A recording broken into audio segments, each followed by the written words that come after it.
So hi guys, ang tatalakayin natin ngayon is paano i-activate yung Holy Spirit within you kasi nabanggit ko sa isang video ko na mag-ingat kayo sa taong na-activate ng Holy Spirit sa kanila.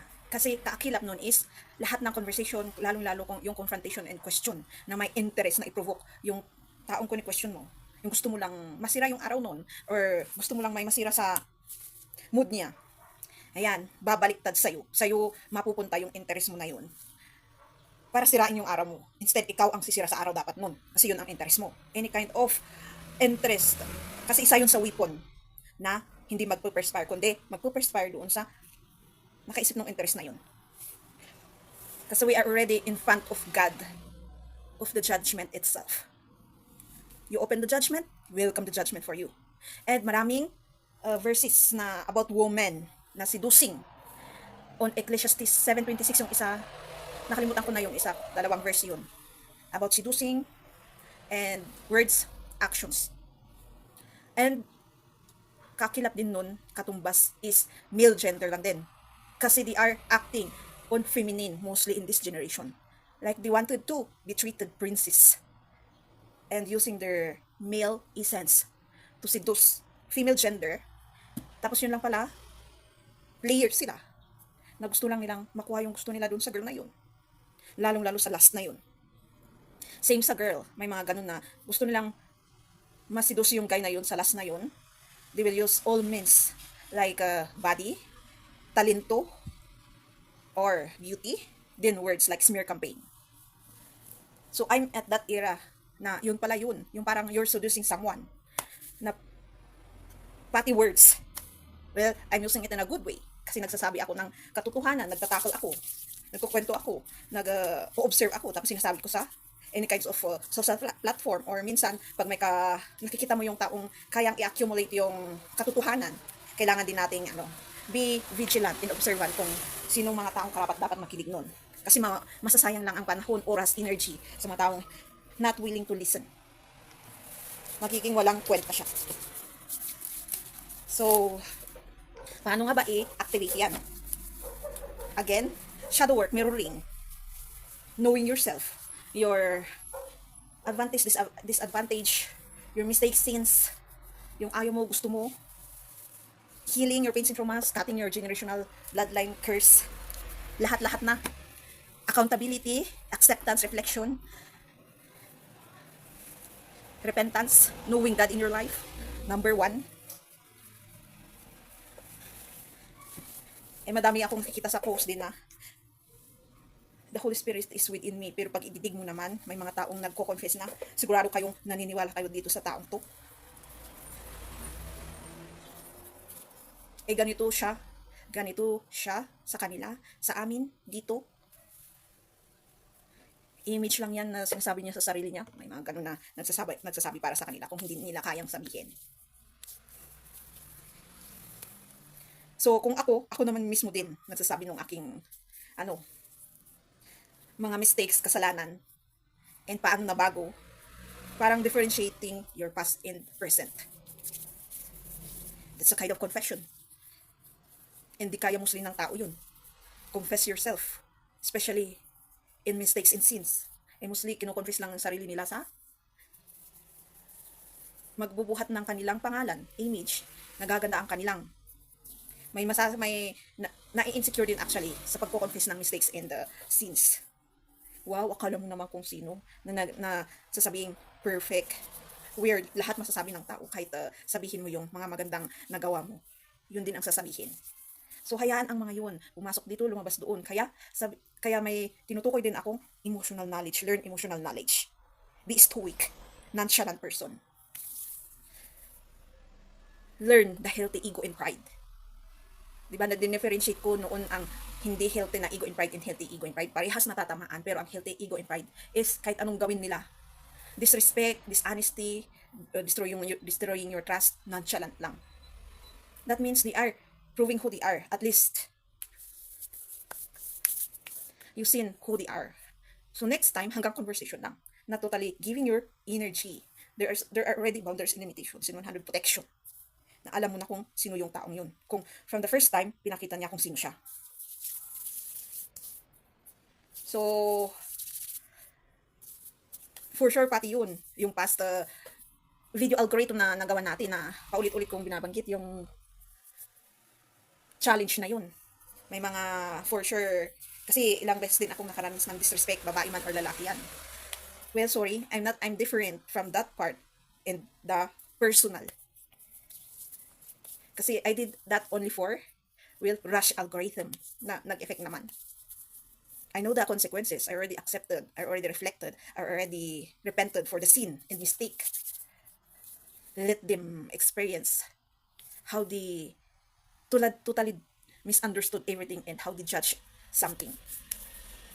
So hanggang doon lang sila kung gusto nilang doon lang. Kaya sabi kong kahit nakikita mong basura yung taong yun, na parang naging healthy yung ego and pride mo, hindi mo na ma-judge kasi alam mo may dahilan ang mga yun. Ang part is, you will pray for them, for their salvation. Kaya may nabanggit ako doon sa part na why parents cannot, I will say that their children should perspire, pero hindi naman nila kayang i-support emotional and materialistic world. Na ang galing natin as adult, ang galing nating tumingin sa kung ano yung sitwasyon ng taong yun, lalong-lalo kung bata. Nakalimutan nating adult tayo, bata yun. Na parang pinatas natin yung pagka-adult natin sa batang yun. Instead, you advise that, motivate that person, and pray it also. That's a proof that how much immature you are. And how kid energy are you in an adult body. Ganun napapansin ko yung pinapatas nila yung edad nila na adult sa mga bata, na ang gap is 20 years, 10 years, 15 years, 30 years, 25 years, and so on. Na kung nakikita nilang ganun ang parent, mas magandang i-advise mo na lang yung bata. Paulit-ulit lang yan. I-motivate mo. So, lahat yan matatama ngayong shift na to. Yan ang nakikita nating messages. Na lahat ng ibababaw ng tao is itataas. At lahat ng bababa is lalong bababa. Kasi spirit knows na naman. Kahit hindi nila nakita yung sitwasyon na yun. Be observant kung bakit ganun ang pakikitungo ng tao sa'yo. Baka may ginawa kang hindi mo alam. Ako, alam ko kung bakit ganun ang tao sa akin. They cannot support me. They cannot, even in materialistic world, ang panghawakan na lang natin is prayer sa Diyos na, I know you always provide. Ayaw mo namang mangyari ulit na. Kasi hanggang start lang lahat ng gagawin actually from past. Parang malakas siya ng una tapos kinalaunan. Yun yung pangit. Okay lang yung pag sa business or sa gagawin. Okay lang na parang walang result nung una. Pero kinalaunan, paunti-unting lalakas. Yan ang hindi nila naintindihan sa isang project, sa isang gagawin. Kahit for sure, sa isang gobyerno na yung ginagawa nila. Pero for sure, may big result yung nangyayari sa governments na nagkakagulo sila kasi may maaayos na magandang resulta in the future. Na bakit ganin, pag sa healing, ganyan ang pakiramdam mo. Pag tinuloy-tuloy mo yan. Kasi masasaktan ka sa una, actually, madidisappoint ka. Masisira ang trust mo kasi sa nakikita mo sa paligid mo sa loob ng bahay, friendship, environment, community, any kind of environment, community. And sa huli, biglang parang nawala yung sakit na yun. Kaya maging observant and vigilant sa result.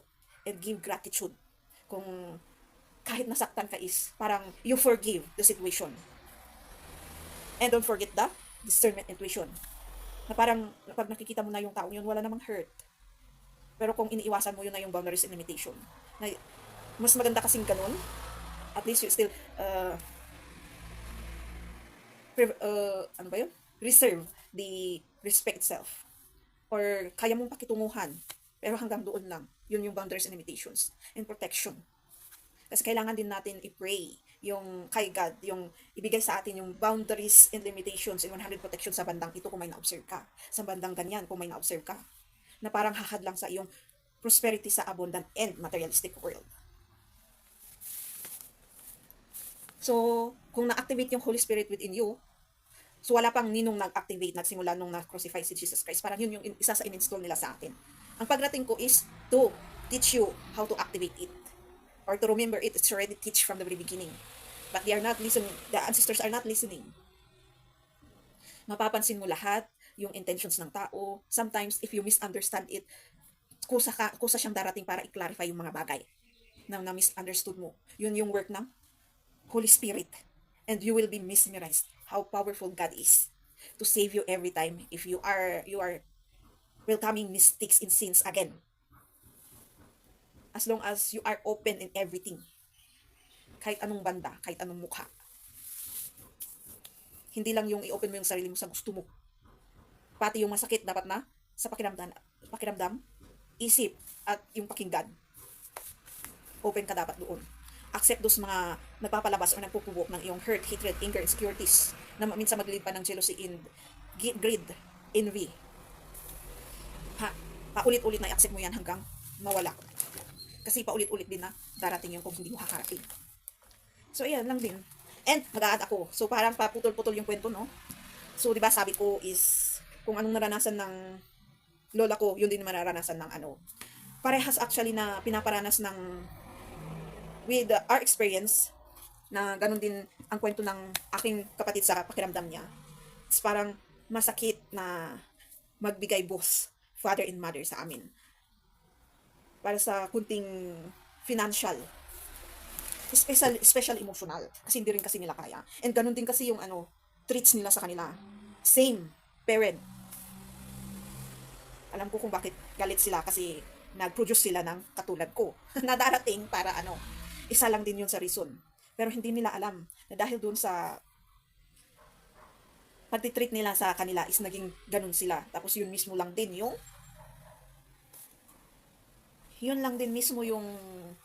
nilalait nila. Yung ginawa nilang resulta sa kanila, tapos lalaitin nila. Lalaitin nila para maging walang kwentang tao, na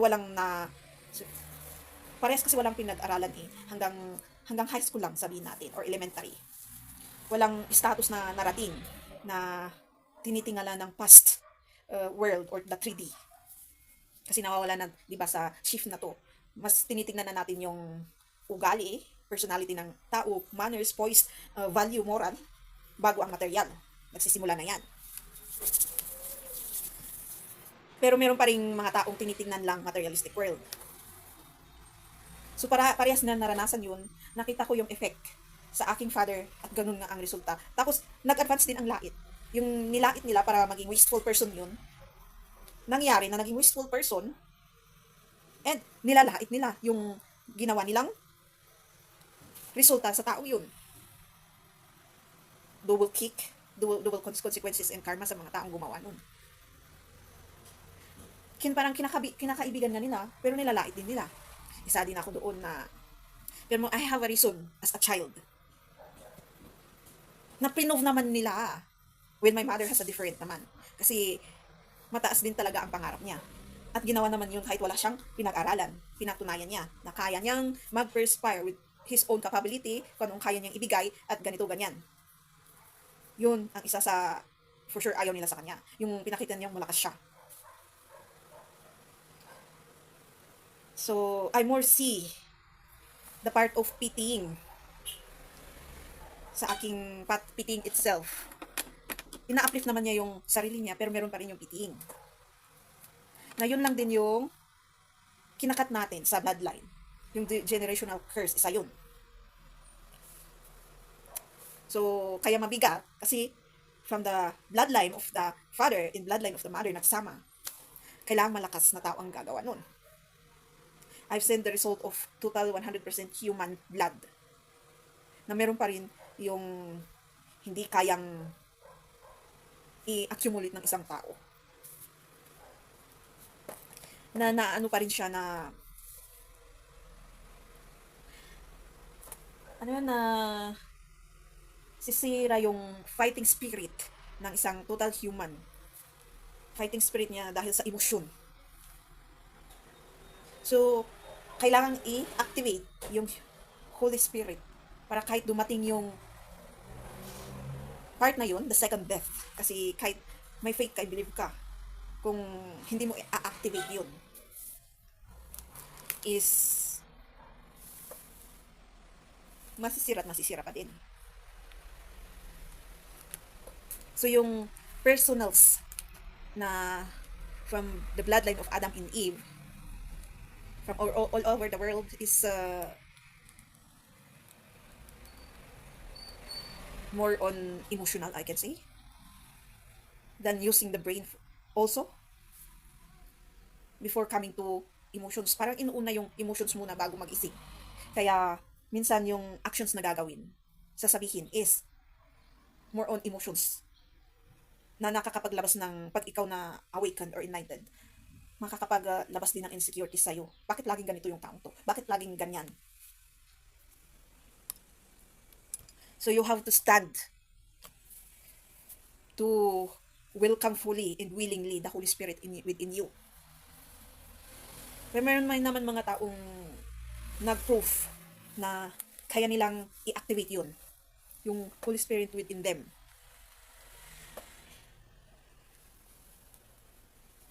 Yung confession na alam nila nasasaktan sila sa part na yon, alam nila na mistakes ito, alam nila na sins yan, alam nilang, tapos makukumpare din nila. May mga taong nagkukwento naman na ganun, na nakakasalamuha. Means, they're welcoming the accountability. A good sign. But sometimes, because of situation, denial comes. To save itself, reflection always comes also. Then acceptance. Then that's the accountability or repentance. So, sabihin ko din, seems so familiar din na may part tayong ganun minsan. So, that's how human works in their feelings and brains. That's what we call second death na hindi na mag-work. Pero yung death na you never known Him, I mean God, in your life, the biblical teaching, or you even heard but you don't care, yun yung maapektuhan ka sa spiritual war na nangyayari. Beyond more. You can be easily siphoned to do these bad things to others, think bad things to others, no control for yourself. So, hanggang dito yung video natin. Yan, how to activate the Holy Spirit. Mukhang mahirap. Hindi, madali lang yan. Kaya nyo. Accountability is the number one in building your faith and believe in God. Your relationship to Him. Learn to see Him as your friend or your parent, friends, friends, family, neighbor, or nag-a-advise or nag-motivate sa'yo kung mahirap sa'yo. Or even sabihin mong kahit you're not related together. Basta knowing one another, like strangers. Two different kinds of people that stranger with one another. By that, kung tinatamad ka sa biblical reading, ako, kahit alam kong nag-aral ako, nung high school ako sa isang Catholic school, is kailangan ko pa rin i-build more at mag-dig more through social media kasi dami nang nagpo-post ngayon. From their messages, makikita mo din kung paano mag-work yung wisdom ng iba and ma-mesmerize. Be mesmerized than having a feeling of insecurities and envy, jealousy, greed with that kind of gift. Mas magandang ma-mesmerize ka para ma-open yung gift din para sa'yo. Kasi once na yun ang ibibigay mong reaction. Sorry. Thank you for watching. Don't forget to subscribe, click the bell notification, comment if you want, comment more. So, another wisdom. Thank you for watching. See you again in my next videos and another katuloy ng kwento. Yan. So, ano bang next na ikukwento natin? Sinasabi ko na kung saan sila nanggagaling. Kaya, sabi kong bakit karmic family. Marami pang meaning ang karmic family. Hindi lang galing sa isang broken family, galing sa isang magulong family. Meron pang dig yan. Kaya, pag ididig natin, kahit pala complete family came from karmic. Kasi, kahit kompleto yan, pinapakita lang sa physical image, lalong-lalo sa materialistic world, na kailangan ipakita na kompleto tayo. Kahit anong mangyari, kahit magulo tayo sa loob ng pamilya. Yun yung paniniwala ng culture. Alam ko, may culture na ganun ng ibang tribe or ibang lugar or ibang countries or sa status ng family actually. So, see you again!